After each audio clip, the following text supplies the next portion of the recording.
Hola, buen día, señores de la cátedra Julio Garavito Armero. Mi nombre es Sebastián López, del grupo 72 de dicha cátedra, compuesto por mis compañeros Verónica, Angie, Karen, Diego, César y una vez más quien les habla Sebastián López. El día de hoy vamos a realizar unas entrevistas que componen la entrega central de dicha cátedra. El objetivo de las mismas no es solo hacer unas preguntas, es ir un poco más allá y reflexionar acerca de la educación superior en Colombia y sacar unos aprendizajes bastante importantes a partir de las conclusiones a las que lleguemos con nuestros invitados.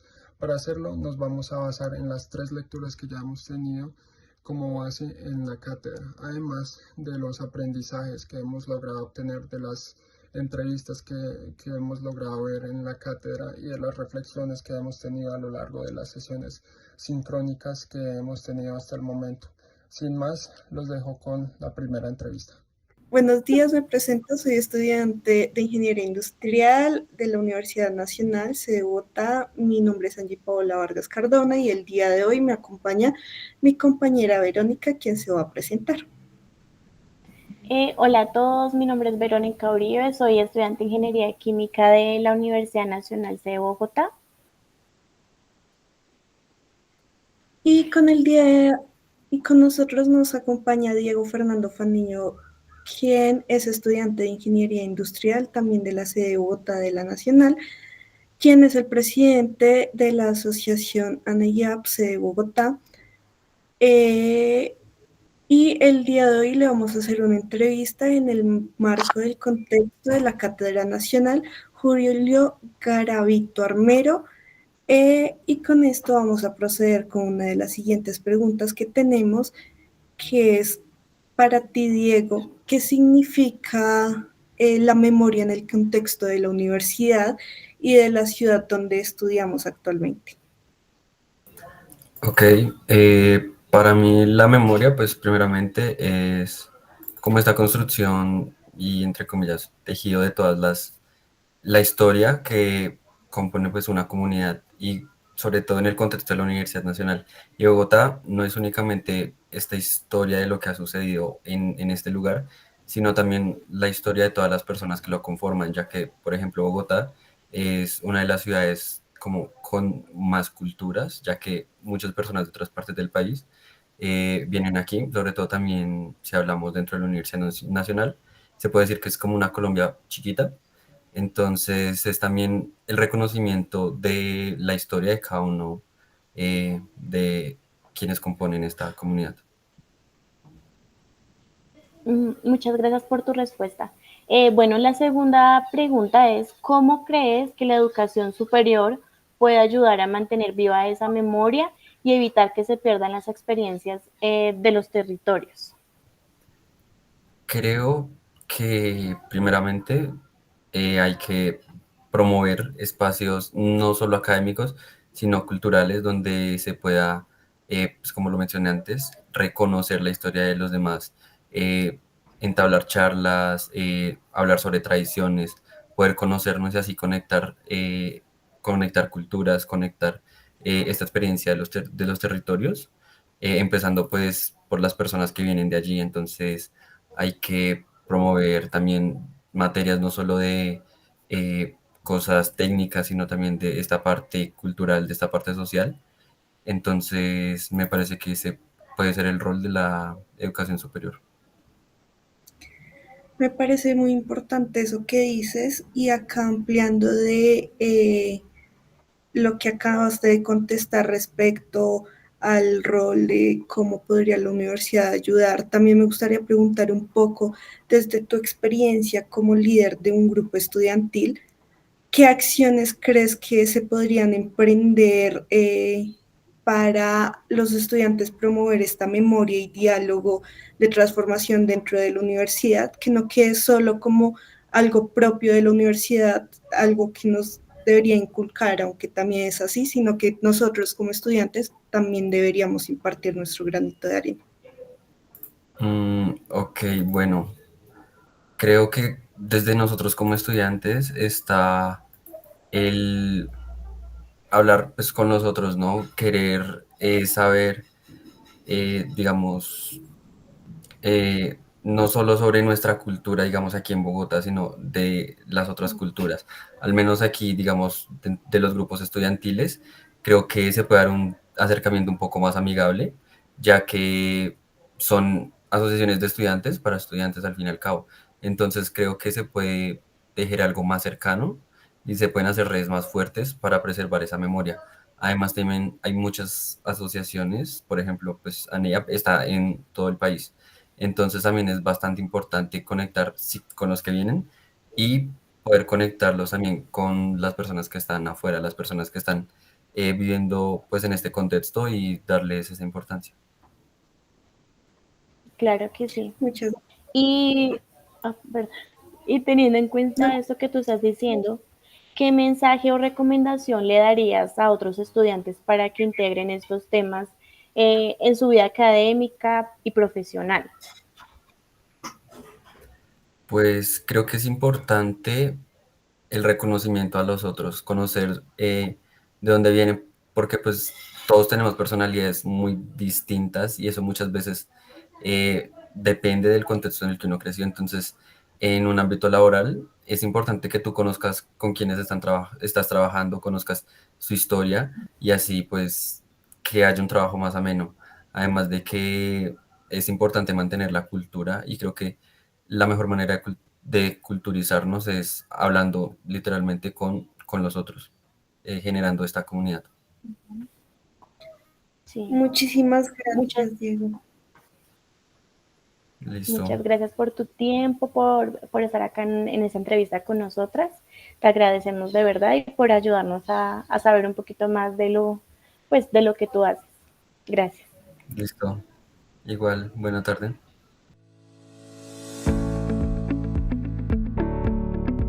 Buenas tardes a todos, bienvenidos a este espacio, espero que estén bien. Mi nombre es Sebastián Camilo López Morales de la Universidad Nacional de Colombia, sede Bogotá. Estudio Ingeniería Industrial y el día de hoy nos acompaña Isabela Archbold. Es una estudiante de Gobierno y Ingeniería de Sistemas de la Universidad de los Andes que lidera un par de iniciativas muy chéveres de las cuales nos va a comentar un poquito más adelante. Isa, bienvenida y qué chévere que estés en este espacio. Cuéntanos un poco, primero que todo, más acerca de tu fundación y cómo ésta se puede relacionar con la memoria de la ciudad. Mil gracias, Sebas, también a Diego por esta oportunidad de contarles un poco sobre lo que estoy haciendo en este momento. Bueno, mi fundación se llama Granitos de Arena Colombia, es una organización sin ánimo de lucro que busca ser ese puente entre la dependencia y el sostenimiento propio en temas de nutrición, educación y acceso a agua potable. Si quieren les cuento un poquito de cómo nació. Cuando yo me gradué del colegio, hice una lista de 10 cosas que quería cumplir antes de morir y la primera de esa lista era ser el puente para las demás personas. Y así fue como nació esta fundación. Hemos ido a La Guajira, Altos de Cazucá, en diciembre ya vamos a ir al Chocó a crear soluciones sostenibles en el tiempo que de verdad creen un impacto en estas comunidades. Ahora, ¿cómo podemos relacionarlo a la historia y la memoria de nuestra ciudad? Yo creo que estos espacios, más que todo, te permiten conectar con las personas, te permiten escuchar sus historias. Por ejemplo, si tú quieres realmente entender qué ha pasado en Bogotá, por ejemplo, la toma de Palacio de Justicia o en Colombia el proceso 8000, no se trata de leer más que leer artículos, más que leer libros de historia. Creo que la mejor manera de hacer estos trabajos y entender cómo funcionan las cosas en nuestro país es hablando con las personas. Y ese es el mayor aprendizaje también que he tenido con esta fundación.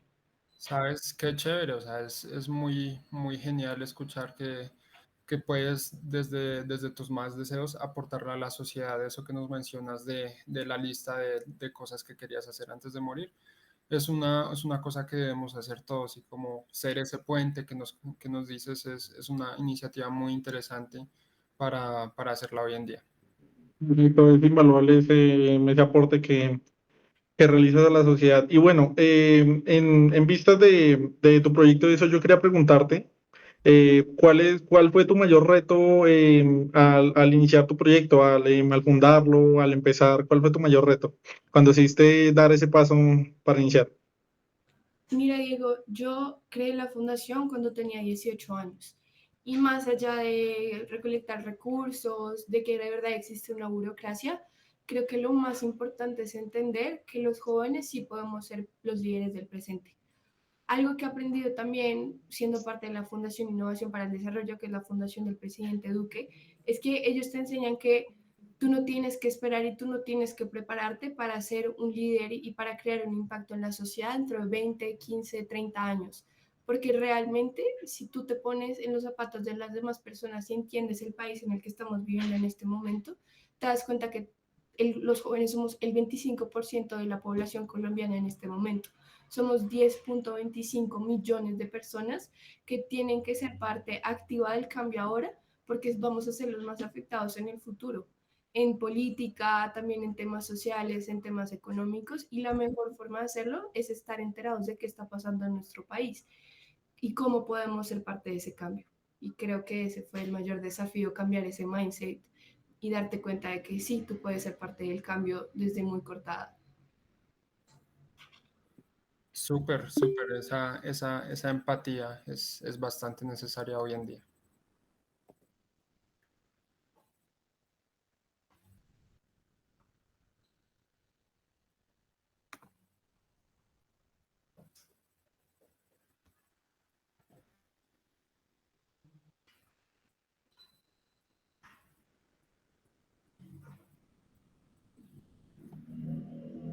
Mil gracias, César. Bueno, mira, algo que he aprendido en todo este proceso es que muchas veces vivimos en una burbuja. Por ejemplo, en la Universidad de los Andes o hasta en la Universidad Nacional, todos pensamos igual y realmente uno cree que es diferente, pero al fin y al cabo tenemos una cultura parecida, tenemos metas y propósitos muy iguales. Y yo creo que realmente la forma en la que los jóvenes podemos promover espacios de diálogo y de verdadera transformación en nuestra sociedad es empezar a hablar con aquellas personas que no comparten nuestros ideales, que no comparten nuestra cultura, que no comparten nuestros sueños. Y ahí es donde realmente creo que vamos a ver un crecimiento en la sociedad. Tuve la oportunidad de hablar con un profesor de Georgetown hace poquito, su nombre es Michael Shifter, él es asesor de Estados Unidos para América Latina en temas de política, economía, lo que sea, y él me decía que habla más con las personas que piensan diferente a él que con las personas con el que piensan igual a él. Y eso lo ha llevado a otro nivel de entender cómo realmente funciona la sociedad y cómo crear un impacto en ella. Creo que eso es fundamental. Vaya, es una sorpresa enorme porque pues en países como el nuestro, que es un país muy polarizado, casi nadie hace ese ejercicio de como debatir con el otro de una forma sana. Entonces es muy valioso poder escuchar como ese aporte, ¿no? Y tener esa perspectiva de 360 grados. O sea, Claro, uno no puede salir de la universidad con un sueño, con un proyecto, sin entender que realmente nosotros tenemos una vista muy limitada de lo que es el mundo. Y siquiera tú dices, no, pero yo estoy muy conectado, hablamos de la hiperconectividad con las redes sociales, pero tú te das cuenta y es que los algoritmos que nosotros vemos son muy parecidos a las personas con las que compartimos un entorno. Una persona, por ejemplo, en Buenaventura, en Medellín, en Cartagena, tiene un algoritmo muy diferente al de nosotros, lo que significa que realmente no sabemos qué están pensando en otras partes de Colombia o del mundo. claro, eso es muy, muy fundamental. Es muy cierto lo que dices. Bueno, y con respecto a lo que nos contabas sobre las juventudes y que tú piensas que deben estar pues muy involucradas en el futuro del país, ¿cómo crees que se puedan incentivar a los jóvenes para que se entrometan más en los temas de trabajo comunitario con objetivos de transformación en la ciudad? Mira, yo creo que si tú me preguntas a veces qué es un verdadero líder, yo te digo que es una persona que no impone, sino que viene a impulsar a las demás personas. Y yo creo que muchas veces no nos dan la oportunidad a los jóvenes de mostrar de lo que somos capaces.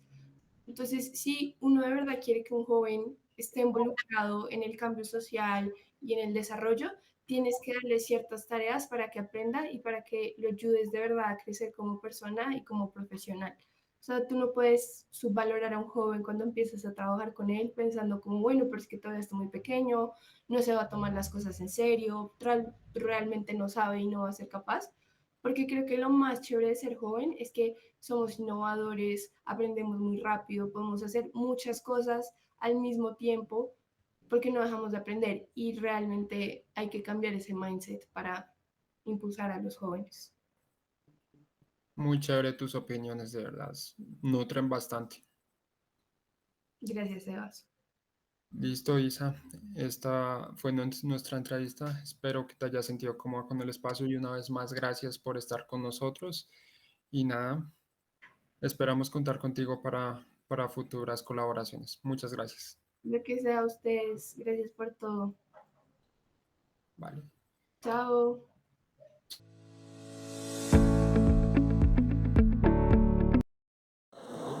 La conclusión central de esta entrevista se enfoca en la memoria como un tejido cultural y social que debe ser activamente reconocido y promovido tanto por la educación superior como por los estudiantes mismos. En el primer invitado se ve cómo definió la memoria como la construcción y, entre comillas, tejido de toda la historia que compone una comunidad. Subrayó que en el contexto de la Universidad Nacional y Bogotá, la memoria debe reconocer la historia de todas las personas que la conforman, especialmente porque la universidad funciona como una Colombia chiquita que agrupa diversas culturas del país. También indicó que las asociaciones estudiantiles pueden facilitar un acercamiento un poco más amigable y ayudar a hacer redes más fuertes para preservar esa memoria. El mensaje final de esta entrevista y de las dos entrevistas es que el reconocimiento al otro, el reconocimiento a los otros y el reconocer de dónde vienen, argumenta que las personalidades dependen del contexto y de crecimiento y además entender la historia del otro es vital para lograr un trabajo más ameno, tanto en el ámbito académico como en el ámbito profesional. También se extrae que la mejor y más importante manera de mantener la cultura y culturizarse es hablarlo literalmente con los otros, generando activamente una comunidad y un diálogo transformador.